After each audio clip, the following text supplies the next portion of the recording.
سے ہم معیار تعلیم کی بات کر رہے ہیں، کتابوں کی بات کریں تو آگے بھی بڑھتے ہیں، اور آج بھی آپ کا تعارف جس کتاب سے کروانے جا رہے ہیں، ہڈک ہے اس کتاب کا نام، اور احمد حماد صاحب ہیں، مصنف ہیں، شاعر ہیں، جو ہمیں اس کتاب سے تعارف کروائیں گے ہمارا اور آپ کا. تو پھر انہی کی طرف چلتے ہیں. جی احمد حماد صاحب.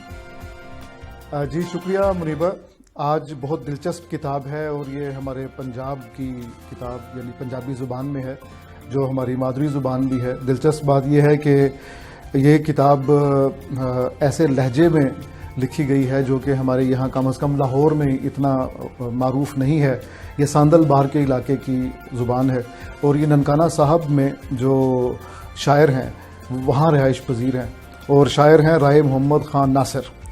یہ بزرگ شاعر ہیں اور درویش شاعر ہیں. آپ کو سن کے حیرت ہوگی کہ یہ ایچسونین ہے، ان کی تعلیم وہاں سے ہے، لیکن انہوں نے پنجابی کو اپنا اوڑھنا بچھونا بنایا. دوسری بات یہ ہے کہ یہ جاگیردار ہیں، بہت ماشاءاللہ اللہ تعالیٰ نے ان کو مال و دولت دے رکھا ہے، لیکن انہوں نے اپنا نام غریبی میں پیدا کرنے کی ٹھان دی. تو غربت میں انہوں نے مڑکا جو ہوتا ہے پسینہ، انہوں نے کہا کہ یہ میرا اوڑھنا بچھونا ہے. تو ایک دفعہ یہ کتاب دیکھ لیجئے، ہڈک کتاب کا نام ہے، ہڈک. اور دلچسپ بات یہ ہے کہ ان کی جو تینوں کتابیں ہیں اس کا جو نام ہے، ان تینوں کتابوں کے نام وہ ہے سے شروع ہوتے ہیں. مثلا ہرک، ہڈک اور ہونگ. تو ہڈک وہ ہوتی ہے جب امید ختم ہو جانے کے باوجود آپ کا دماغ کہہ رہا ہے کہ امید ختم ہو گئی ہے لیکن دل نہیں مان رہا، تو ایک موہوم سی جو امید ہوتی ہے اس کو ہڈک کہتے ہیں. تو شاعر تو ہمیشہ بے شمار بے حد و حساب نا امیدی میں بھی امید کی بات کرتا ہے، یہی اس کی طاقت ہوتی ہے. حسن ان کے بیٹے ہیں، محمد حسن رائے، وہ ان کی کتابوں کو انگریزی میں ساتھ ساتھ ترجمہ بھی کرتے چلے جا رہے ہیں. خود بھی بہت اچھے کہانی کار ہیں اور پی ایچ ڈی کر رہے ہیں، اور ننکانہ صاحب میں استاد بھی ہیں.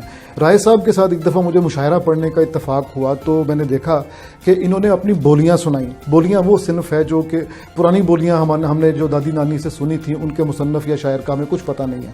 انہوں نے اس صنف کو دوبارہ زندہ کیا اور نئے سرے سے خوبصورت بولیاں لکھی. ان بولیوں کا جادو یہ تھا کہ جب یہ پڑھ کے جا رہے تھے تو سارا ہال، بخاری آڈیٹوریم کا، جی سی کا سارا hall, they were giving a standing ovation, کھڑے ہو گئے، اور کھڑے ہو کے انہوں نے خوب تالیاں بجائیں جب تک یہ دوبارہ جا کے اپنی سیٹ پہ بیٹھ نہیں گئے، تالی بجتی رہی. تو یہ جادو تھا ان کی بولیوں کا. مثلا ان کی ایک بولی ہے، ان کا بنیادی طور پہ جو موضوع ہے وہ زمین ہے، ہماری مٹی، ہماری زمین، ہمارا پنجاب. تو ایک ان کی بولی بڑی مشہور ہے، ڈولی ڈولی ڈولی اودوں جا وسیب مردا مر جاوے جدوں اودی بولی. کہ نسل، ثقافت، قوم، تہذیب ختم ہو جاتی ہے جب اس کی زبان ختم ہوتی ہے. تو یہ ذمہ داری انہوں نے اٹھائی. میں آپ کو ایک دو چھوٹی چھوٹی نظمیں آپ کے سامنے پیش کرتا ہوں. یہ تلکن نظموں کی کتاب ہے، یہ ہڈک نظموں کی کتاب ہے. تلکن ایک نظم ہے، ہکے تھارے تلکن تے وی پیر جے رکھی رکھیے تے مڑ پوئیں پیرانوں پھد کھلوندی گارے دی بند کند کھلوندی.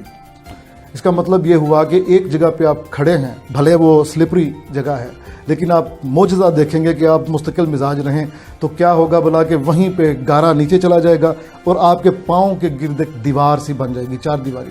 You will be fortified. تو یہ انتہائی خوبصورت نظم، اس کو آپ استقلال، مستقل مزاجی کے لیے ایک درس بھی سمجھ لیجئے.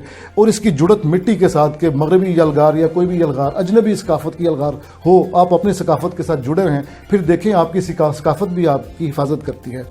اسی طرح ایک بڑی رومانٹک سی نظم ہے، بڑی خوبصورت. لگدا ہے تیرے دل تے اج کل پارے اڑیے کسے گل کسے دا ہور کسے دا کوئی علامہ ہوتے شکایت ہور کسے نو بے شک دے لئی پر جے میرے یار دا کوئی تیرے کول علامہ ہووے رب دا نا ہی میں جو ہاں او تے مینوں دیویں میرے ہوندیاں اس ماہی دا جے کوئی دیوے سوچ کھاں اڑیے میرے پلے کی رہندا ہے. کہ میرے محبوب کی شکایت کرنی ہے تو مجھے سے کرنا، کسی اور سے نہ کرنا. وہ کہتے ہیں نا، کس شوق، کس تمنا، کس درجہ سادگی سے ہم آپ کی شکایت کرتے ہیں آپ ہی سے.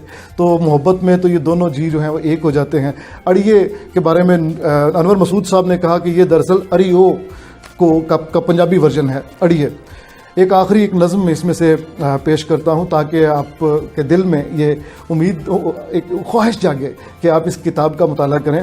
ساکدہ انکھی، ہم یہ اس لاہور کے علاقے میں سیکدہ بولتے ہیں، ہانپتا ہوا، تو وہ سادل بار کا ہے. ساکدہ انکھی، انکھی مطلب آنریبل بندہ. ਸਾਕਦੇ ਅਣਖੀ ਮੇਰੇ ਅੰਦਰ ਵੇਖ ਲਾ ਅਣਖੇ ਤੇਰੇ ਪਾਰੋਂ ਮੁੜ ਅੱਜ ਢਿੱਡ ਨੂੰ ਧੋਖਾ ਦਿੱਤਾ ਮੁੜ ਅੱਜ ਪਾਣੀ ਚਿੱਤ ਕੇ ਖਾਦਾ ਹੁਣ